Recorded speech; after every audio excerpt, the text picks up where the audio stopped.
Hello আমার প্রাণের প্রিয় মিষ্টি বন্ধুরা, কেমন আছো তোমরা? আশা করি সকলেই অনেক ভালো আছো। আর ভালো থাকারই কথা, কারণ তোমরা আমার গল্প শুনে যে মজা পাও তাতে সবাই অনেক ভালো আছো। বন্ধুরা, আর বেশি কথা না বলে চলুন শুরু করি আজকের ভিডিও। তুমি তো আজ অনেক ক্লান্ত, চলো আমি তোমার মাথায় তেল মালিশ করে দিই, বললেন চাচি। তার নরম হাত যখন আমার চুলে আলতো করে ঘুরছিল, আমার মনে এক অন্যরকম অনুভূতি হচ্ছিল। কিছুক্ষণ পর তার হাত আমার পিঠের দিকে নামল। পায়েল চাচি সবসময় নিজের কাজে ব্যস্ত থাকতেন, তাই আমার জন্য এমন কিছু করার সুযোগ খুব একটা পেতেন না। কিন্তু সেদিন রাতে চাচি নিজের হাতে আমার মাথায় তেল মালিশ করছিলেন। মালিশ করতে করতে কখন যে ঘুমিয়ে পড়লাম তা টের পাইনি। সকালে ঘুম ভাঙতেই দেখি আমার শার্ট নেই আর চাচি আমার পায়ের কাছে শুয়ে আছেন। ওনাকে এভাবে দেখে মনটা ভরে গেল। যখন আমার বাবা মা বিদেশে চলে গেলেন, তখন আমার জীবনে একটি নতুন অধ্যায় শুরু হলো। মা বাবা আমার যত্নের জন্য আমার চাচিকে আমাদের বাড়িতে থাকতে বললেন। পায়েল চাচি বয়স প্রায় 40-এর কাছাকাছি হলেও তার ব্যক্তিত্ব ও রুচিশীলতা ছিল মনোমুগ্ধকর। তার চালচলন, হাসি এবং কথার ধরন সবকিছুই একেবারে আকর্ষণীয় ছিল। আমি তার দিকে মুগ্ধ হয়ে তাকিয়ে থাকতাম। সত্যি বলতে চাচি ছিলেন সত্যিই আকর্ষণীয়। তার মুখে সবসময় এক ধরনের অদ্ভুত হাসি লেগে থাকত। আর চাচি যে আমার যত্ন নিতেন তা এক কথায় ছিল ভীষণ আলাদা। আমার প্রতি তার এমন একটি ভাবনা ছিল যেন আমি এখনও সেই ছোট্ট শিশু, যে প্রতিটি প্রয়োজনের জন্য অন্যের উপর নির্ভরশীল। তিনি আমার খাবার দাবার থেকে শুরু করে পোশাক পরিচ্ছদ সবকিছুতেই নজর রাখতেন, যেন আমার প্রতিটি ছোট বড় দায়িত্ব তারই উপর। অনেক সময় তার এই অতিরিক্ত যত্ন আমার মনে প্রশ্ন জাগাত, কিন্তু সত্যি বলতে এর মধ্যে এক ধরনের স্বস্তি খুঁজে পেতাম। সকালে তিনি যখন আমাকে গোসল করার কথা বলতেন, তার কণ্ঠে এক আলাদা ভাব থাকত। বারবার তিনি নিজেই আমাকে গোসল করাতে চাইতেন, যেন বুঝতেই চাইতেন না যে আমি এখন বড় হয়ে গেছি। বন্ধুরা, আজকের গল্পটা অনেক বেশি স্পেশাল, তাই কেউ মিস করো না। আর গল্পগুলো ভালো লাগলে ভিডিওটি লাইক, শেয়ার এবং চ্যানেলটি সাবস্ক্রাইব করো প্লিজ। একদিন চাচি আমাকে বললেন, তুমি ছোটবেলায় কতবার আমার কাঁধে উঠে খেলতে গো। আমি একটু লজ্জা করে চাচিকে বললাম, চাচি আমাকে এভাবে লজ্জা দিও না আগে। কিন্তু তিনি থামলেন না এবং গোসলের সময় আমার দিকে তাকিয়ে রইলেন। বন্ধুরা, আমার নাম সৌরভ, আর এখন আমার বয়স 20 বছর। ছোটবেলা থেকে শুনে আসছি যে মায়ের পরেই চাচি, ঠিক মায়ের মতো। এই কথাগুলো বরাবরই আমার মনে একটা প্রশ্নের জন্ম দিত, সত্যিই কি চাচি এতটা গুরুত্বপূর্ণ? তবে কখনো ভাবিনি যে চাচি আর আমার মধ্যে এমন কিছু ঘটবে যা আমি কল্পনাও করিনি। যিনি ছোটবেলায় আমার এত যত্ন নিয়েছেন, তার দৃষ্টিভঙ্গি কখন যে এতটা বদলে যাবে বুঝতেই পারিনি। একবার আমার বাবা মা 2 মাসের জন্য বিদেশে গিয়েছিলেন। মা বাড়ির দেখাশোনার জন্য একজন সহকারী পাঠিয়েছিলেন। পরদিন সকালে যখন ঘুম থেকে উঠলাম, হঠাৎ দরজার ঘণ্টা বাজল। যেহেতু মা বাবা বিদেশে ছিলেন, তাই ভাবলাম হয়তো কেউ এসেছেন। দরজা খুলতেই সামনে দাঁড়িয়ে ছিলেন এক লম্বা, সুন্দরী এবং আত্মবিশ্বাসী মহিলা। তার চোখে ছিল এক ধরনের ঝলক, আর মুখে ছিল মৃদু হাসি। তিনি হাসতে হাসতে বললেন, এই বাড়িতে একজন কাজের মহিলার দরকার ছিল, তাই না? আমি তাকে মনোযোগ দিয়ে দেখলাম এবং বললাম, হ্যাঁ, সম্ভবত আমার মা আপনাকে ডেকেছেন গো। তারপর তাকে বাড়ির ভেতরে নিয়ে এলাম। যখন তিনি ঘরে ঢুকলেন, আমি তাকে রান্নাঘর দেখালাম। তবে তিনি এমনই অভিজ্ঞ ছিলেন যে রান্নাঘরে কি কোথায় আছে তা সঙ্গে সঙ্গে বুঝে গেলেন, যেন আগে থেকেই এখানকার সবকিছু তার জানা। আমি ভাবলাম এটা খুবই ভালো হলো, মা নিশ্চিন্তে থাকতে পারবেন। তখনই মাকে ফোন করে জানালাম যে কাজে মহিলা এসে গেছেন। মা এটা শুনে অনেকটাই নিশ্চিন্ত হলেন। আমিও বুঝলাম এখন আর একা থাকার অনুভূতিটা থাকবে না। সারাদিনের কাজের পর সন্ধ্যায় কাজের মহিলাকে ছুটি দেওয়ার সময় এল। হঠাৎ করেই তিনি আমাকে বললেন, সৌরভ, সকাল থেকে তোমার সাথে আছি কিন্তু তুমি এখনো আমাকে চিনতে পারোনি গো। তার কথা শুনে আমি অবাক হয়ে গেলাম। বললাম, আমি জানি আপনি বাড়ির কাজের সহায়তা করতে এসেছেন, তবে আর কি পরিচয় আছে আপনার? তিনি হাসতে হাসতে বললেন, আমি এ বাড়িতে কাজের মহিলা হিসেবে এসেছি বটে, কিন্তু আগে আমাকে তুমি পায়েল চাচি বলে ডাকতে। আমার নাম পায়েল। তোমার ছোটবেলা থেকেই আমি তোমার দেখাশোনা করেছি গো। আমি বিস্মিত হয়ে বললাম, আমার জানা ছিল না যে পায়েল চাচি আমার জন্য এসেছেন গো। পায়েল চাচি এই কথা বলতেই তিনি আমার হাত নিজের হাতে নিলেন, আর তার স্পর্শে মায়ের মতোই এক ধরনের স্নেহ অনুভব করলাম। আমার মনে অদ্ভুত এক আনন্দের ঢেউ বয়ে গেল। আমি তাকে বললাম, এত বছর পর আপনাকে দেখে সত্যিই আমি খুব খুশি হয়েছি। ও সন্ধ্যা প্রায় 6টা বাজে। তাই তাকে বললাম, আজকের কাজ শেষ, এখন আপনি বিশ্রাম নিতে পারেন, কাল সময় মতো চলে আসবেন। তখন তিনি বললেন, সৌরভ, আমার নিজের থাকার জন্য কোনো বাড়ি নেই। তুমি যদি আমার বেতনের কিছুটা কমাও তাও সমস্যা নেই, তবে যদি তোমাদের বাড়িতে একটি ঘরে থাকতে পারি তাহলে ভালো হয় কি? আমি সঙ্গে সঙ্গে মাকে ফোন করে সব জানালাম। মা বললেন, আমাদের বাড়িতে তো একটি ঘর খালি আছে, ওটা তাকে দিয়ে দাও। ও থাকলে তোমার কোনো প্রয়োজন মুহূর্তেই পূরণ করবে, তোমার ছোটখাট কাজে সাহায্য করবে। মায়ের কথা শুনে আমি তাকে সেই ঘরটি থাকার জন্য দিলাম। তিনি সঙ্গে কোনো পোশাক আনেননি, তাই মায়ের কিছু পুরনো শাড়ি তাকে দিলাম এবং মায়ের ঘরে পোশাক পাল্টানোর কথা বললাম। আমি বাইরে চলে এলাম। প্রায় 10 মিনিট পরে আমি মায়ের ঘরে গেলাম, কারণ আমার ফোনের চার্জার দরকার ছিল। তবে ভুলে গিয়েছিলাম যে চাচি তখন ঘরেই ছিলেন। আমি দেখলাম চাচি পোশাক পরিবর্তন করছেন। লজ্জায় তাড়াতাড়ি চোখ বন্ধ করে ফেললাম, কিন্তু চাচি যেন এতে কোনো সংকোচ অনুভব করলেন না, বরং বললেন, সৌরভ, এসো এখানে বসো আর বলতো, তোমার মায়ের এই শাড়ি আমার উপর কেমন লাগছে গো। তার পোশাক পরিবর্তনের মধ্যেও তিনি আমাকে সামনে বসতে ডাকছিলেন, কিন্তু আমার মনে হলো এটা ঠিক নয়। চাচি দেখতে অত্যন্ত সুন্দর ছিলেন। বয়স প্রায় 40 হলেও তার শরীর ও চেহারা বয়সের চেয়ে অনেক কম মনে হতো। কিছুক্ষণ পরে তিনি মায়ের শাড়ি পরে ঘর থেকে বেরিয়ে এলেন। আর পুরনো শাড়িতেও তাকে চমৎকার দেখাচ্ছিল। এইভাবে কদিন কেটে গেল। পায়েল চাচি প্রায় 10 দিন ধরে আমাদের বাড়ির কাজ দেখাশোনা করছিলেন। একদিন তিনি আমার ছোটবেলার অনেক স্মৃতি শোনালেন। সেসব শুনে আমি যেন নিজের শৈশবে ফিরে গেলাম। সেই ছোট্ট ছেলেটা যে সবসময় মোবাইলে ব্যস্ত থাকত, এবার নিজেই সে শৈশবের কথা ভাবতে লাগল। চাচি মাঝে মাঝে আমাকে বেশ বিভ্রান্ত করতেন। কয়েকদিন পর হঠাৎই একদিন বললেন, সৌরভ, আজ তোমাকে আমি নিজ হাতে গোসল করিয়ে দেব গো। আমি বারবার না করলেও তিনি হাসি মুখে গোসল করানোর জন্য জেদ করছিলেন। তার কথায় রাজি হয়ে শাওয়ার নিয়ে বের হলাম। দেখলাম চাচি আমার ঘরে বসে আছেন। তিনি বললেন, তুমি আমার হাতে গোসল করনি, কিন্তু এখন আমি তোমার ভেজা চুল মুছে দিতে চাই গো। আমি মাথা নিচু করে তোয়ালে দিলাম এবং তার সামনে বসলাম। চাচি স্নেহভরা হাতে আমার চুল মুছে দিতে লাগলেন। আমি চাচিকে পরিবারের সদস্যের মতোই মনে করতাম, তাই স্বাভাবিকভাবেই তার সাথে মিশতাম। বলেছিলাম, এই ঘরটাকে নিজের ঘর মনে করবেন। আমার কথা তিনি মনোযোগ দিয়ে শুনলেন এবং আমাদের বাড়িতে এমনভাবে থাকতে শুরু করলেন যেন এটি তার নিজেরই ঘর। এক সন্ধ্যায় আমি বন্ধুদের সঙ্গে এক জন্মদিনের পার্টিতে যাচ্ছিলাম। তখন চাচি আমাকে জিজ্ঞেস করলেন, কোথায় যাচ্ছ? আমি বললাম, একটা পার্টিতে যাচ্ছি গো। তখন তিনি বললেন, তুমি আমাকে পরিবারের অংশ বলো, কিন্তু একাই চলে যাচ্ছ, কখনো আমাকে কোথাও নিয়ে যাওনি গো। আমি বললাম, ঠিক আছে, আমি আপনাকে নিয়ে যেতে রাজি আছি, তবে আধুনিক পরিবেশে মানিয়ে নিতে পারবেন তো? তিনি সম্মতি দিলেন।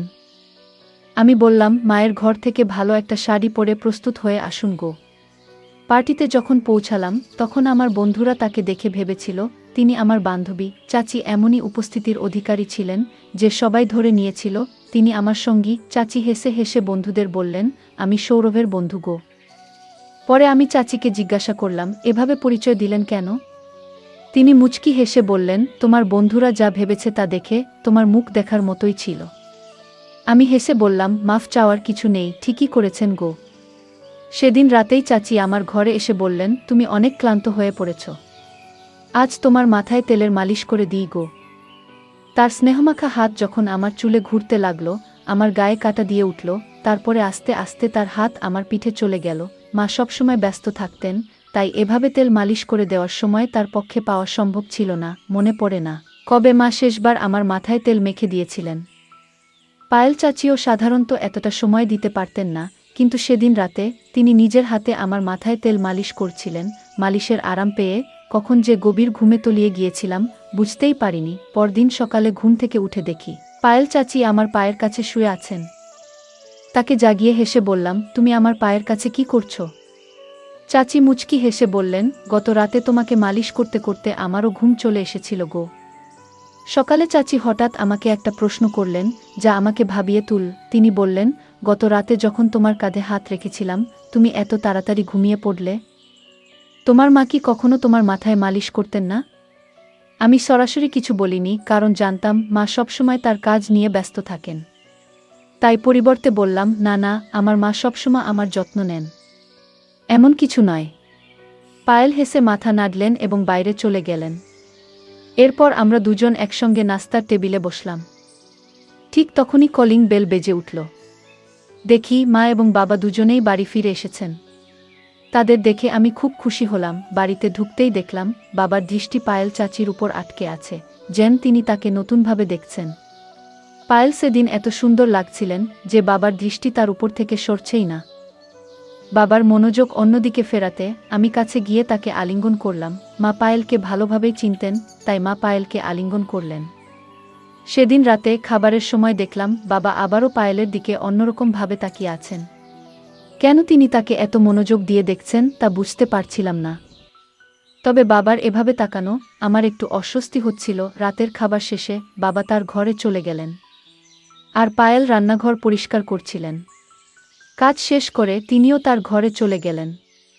কিছুক্ষণ পর আমি তার ঘরে গেলাম, কারণ সেদিন আমাদের মধ্যে কিছু কথা হয়নি। আমাকে হঠাৎ দেখে পায়েল একটু অবাক হয়ে গেলেন। আমি হাসতে হাসতে বললাম, এত অবাক হওয়ার কি আছে? আমি তো তোমার সৌরভ গো। পায়েল মুচকি হেসে বললেন, তুমি এত চুপি সারে এলে যে একটু ঘাবড়ে গিয়েছিলাম। কিছু দরকার ছিল? আমি বললাম, না পায়েল, বিশেষ কিছু দরকার ছিল না। সেদিন তেমন কথা বলা হয়নি, তাই ভাবলাম একটু দেখা করে যাই গু। পায়েল হেসে বললেন, ঠিক আছে, যখনই দরকার পড়ে আমাকে ফোন করো। আমি তোমার জন্যই এখানে আছি ইউ। তার কথায় আমি হেসে দিলাম। তারপর ঘর থেকে বেরিয়ে এলাম। পরদিন সকাল হয়ে গেল। সকাল 10টা বাজলেও নাস্তা তৈরি ছিল না। সাধারণত পায়েল প্রতিদিন সকাল 8টায় আমার জন্য নাস্তা নিয়ে আসেন, কিন্তু আজ 9টা পেরিয়েও কিছু আনেননি। তখন আমি রান্নাঘরে গেলাম দেখতে কি হচ্ছে। সেখানে গিয়ে দেখলাম পায়েল মাথা নিচু করে চুপচাপ দাঁড়িয়ে আছেন, যেন গভীর চিন্তায় ডুবে আছেন। আমি অবাক হয়ে জিজ্ঞেস করলাম, কি হয়েছে পায়েল? ধীরে ধীরে বললেন, তোমার বাবা। ঠিক তখনই বাবা রান্নাঘরে ঢুকে পড়লেন। পায়েল তার মুখ আমার দিক থেকে সরিয়ে নিলেন।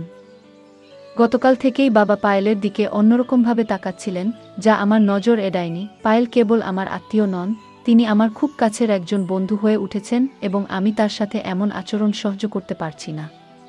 আমার মনে প্রশ্ন জাগছিল, একদিনের মধ্যে এমন কি ঘটেছে যে পায়েল এতটা অস্বস্তিতে পড়ে গেছেন? রাতে শুতে গেলাম, কিন্তু মনটা অস্থির ছিল। কিছুক্ষণ পর ভাবলাম পায়েলও ঘরে গিয়ে দেখে আসা উচিত। তার ঘরের দরজার কাছে পৌঁছেই দেখি বাবা ইতিমধ্যেই সেখানে আছেন এবং পায়েলের হাতে কিছু টাকা দিচ্ছেন। কেন হঠাৎ করে এত টাকা দিচ্ছেন সেটা বুঝতে পারলাম না। সামনের দৃশ্য দেখে আমার মনের মাঝে অস্বস্তি বাড়তে লাগল। পায়েল বাবাকে বলছিলেন, যতক্ষণ না আমি সৌরভের সাথে কথা বলবো আমি এই বাড়ি ছাড়ব না আগে। আমার মনে হলো হয়তো সে আমাকে ভালোবেসে ফেলেছে। দেরি না করে আমি সরাসরি তার ঘরে ঢুকে পড়লাম। বাবাকে জিজ্ঞাসা করলাম, আপনি এখানে পায়েলের সাথে কি করছেন? আমার প্রশ্ন শুনে মাও ঘরে এসে ঢুকলেন। আমাকে দেখে মা বাবার মুখের ভাব কেমন যেন বদলে গেল। মা বাবা আমাকে বলতে লাগলেন, তুমি নিজের ঘরে ফিরে যাও। আমি প্রতিবাদ করে বললাম, আমি আর শিশু নই।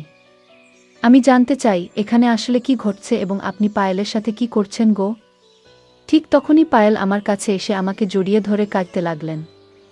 তিনি বললেন, সৌরভ, এই বাড়িতে তুমি একমাত্র ব্যক্তি যে আমাকে বোঝো। এখানে আসার পর থেকে তোমাকে অনেক কিছু বলতে চেয়েছি, কিন্তু কিছু কারণে চুপ ছিলাম। পায়েলের কথায় আমি অবাক হলাম এবং তাকে সান্ত্বনা দিয়ে বললাম, যদি কোনো নিরীহ মানুষের সাথে অন্যায় হয়ে থাকে আমি তা সহ্য করব না আগে। তখন মা পায়েলকে বললেন, তুমি চুপ থাকাই ভালো আর এখান থেকে চলে যাও। কিন্তু পায়েল উত্তেজিত হয়ে মায়ের দিকে তাকিয়ে বললেন, আজ আর চুপ থাকব না। আমি সৌরভকে সব সত্য বলবো। পায়েল আমার দিকে ফিরে বললেন, সৌরভ, তুমি তোমার এই মা বাবার সন্তান নও। তোমার আসল মা তানিয়া, তিনি আমার বড় বোন। কয়েক বছর আগে তিনি এই বাড়িতে কাজ করতেন এবং দুজন যমজ সন্তানের জন্ম দিয়েছিলেন। তোমার বাবা তাদের একজনকে তোমার দত্তক হিসেবে নিয়েছেন, আর আমি এখন তোমার ভাইয়ের যত্ন করি। তোমাকে ভালোভাবে দেখাশোনা করার জন্য আমি এখানে আছি। এই কথা শুনে আমার মনে নতুন প্রশ্ন তৈরি হলো। আমি পায়েলকে দূরে সরিয়ে দিয়ে বললাম, আমি আপনার কথায় বিশ্বাস করি। আপনি আমার মায়ের মতোই। তবে আমি নিজের জীবন নষ্ট করতে চাই না। আপনি যা বলছেন যে তারা আমার আসল বাবা মা নন, আমি তা মেনে নিতে পারছি না। তাদের প্রতি আপনার অভিযোগ শুনে ভালো লাগছে না, কারণ তারা আমাকে নিজের সন্তানের মতোই ভালোবাসা এবং যত্নে বড় করেছেন। সব জানলেও আমার এতে কোনো আপত্তি নেই, কারণ তারা আমাকে এমন এক জীবন দিয়েছেন যা আমি কখনো কল্পনাও করিনি। এরপর মা বাবা সিদ্ধান্ত নিলেন যে পায়েলকে পুলিশের হাতে তুলে দেবেন। তবে আমার যমজ ভাইদের জন্য তাকে ক্ষমা করলেন, কারণ সে পায়েলের কাছে রয়েছে। কয়েক বছর আগে পায়েল আমার মা বাবার কাছ থেকে কিছু টাকা নিয়েছিলেন। আমার জন্মের পর আমার আসল মায়ের মৃত্যু হয়েছিল, আর পায়েল তখন আমার বট ভাইয়ের দেখাশোনা করতেন। কিন্তু দুর্ভাগ্যবশত তিনি ভাইকে সঠিকভাবে বট করেননি। ভাই খারাপ পথে চলে গিয়েছিল এবং তার জীবন বিপদে পড়েছিল। সে চুরি করত, নানা ধরনের মজা করত, আর এখন আবার আমার মা বাবার কাছ থেকে টাকা আদায়ের চেষ্টা করছিল। কিছু গয়না সে চুরি করেছে, কিন্তু তাতেও সে সন্তুষ্ট ছিল না। পায়েল আমার মা বাবার কাছে 20 লাখ টাকার দাবি করেছিল, কিন্তু এবার মা বাবা তাকে স্পষ্টভাবে না করে দেন। তখন সে তাদের হুমকি দিতে শুরু করে। মা বাবা তাকে কিছু টাকা দিয়ে বাড়ি থেকে চলে যেতে বললেন। পায়েল আমাকে নিজের প্রতি বিশ্বাসী করাতে চেয়েছিলেন, আমাকে মায়ে ফাঁসাতে চেয়েছিলেন, কিন্তু তার আসল চেহারা প্রকাশ পাওয়ায় আমার মনের সমস্ত ভালোবাসা ফিকে হয়ে গেল। কয়েক বছর আগে মা বাবা আমাকে দত্তক নেওয়ার জন্য পায়েলকে কিছু টাকা দিয়েছিলেন, কিন্তু সে সেই টাকা সঠিকভাবে ব্যবহার করতে পারেনি। যদি সময়মতো সে সেই টাকার মূল্য দিত এবং তার যথাযথ যত্ন নিত, তাহলে হয়তো আজ আমার বড় ভাই সঠিক পথে থাকত। কিন্তু পায়েল তাকে সঠিক শিক্ষা বা দিশা কিছুই দিতে পারেনি। এ কারণে মা বাবা তাকে আমাদের জীবন থেকে দূরে সরিয়ে দেন এবং আমার বট ভাইকেও দত্তক নেন। নিজের সন্তানের মতো করে বট করেন। আমি আমার মা বাবার প্রতি অত্যন্ত কৃতজ্ঞ, যারা আমাকে ও আমার ভাইকে এত সুন্দর জীবন দিয়েছেন। যদি সময়মতো পায়েলের আসল চেহারা না জানতাম, তাহলে হয়তো তার মায়ের জালে পড়ে আমার জীবন নষ্ট হয়ে যেত। কিছু মানুষ অর্থের লোভে সম্পর্কের মর্যাদা ভুলে যায়।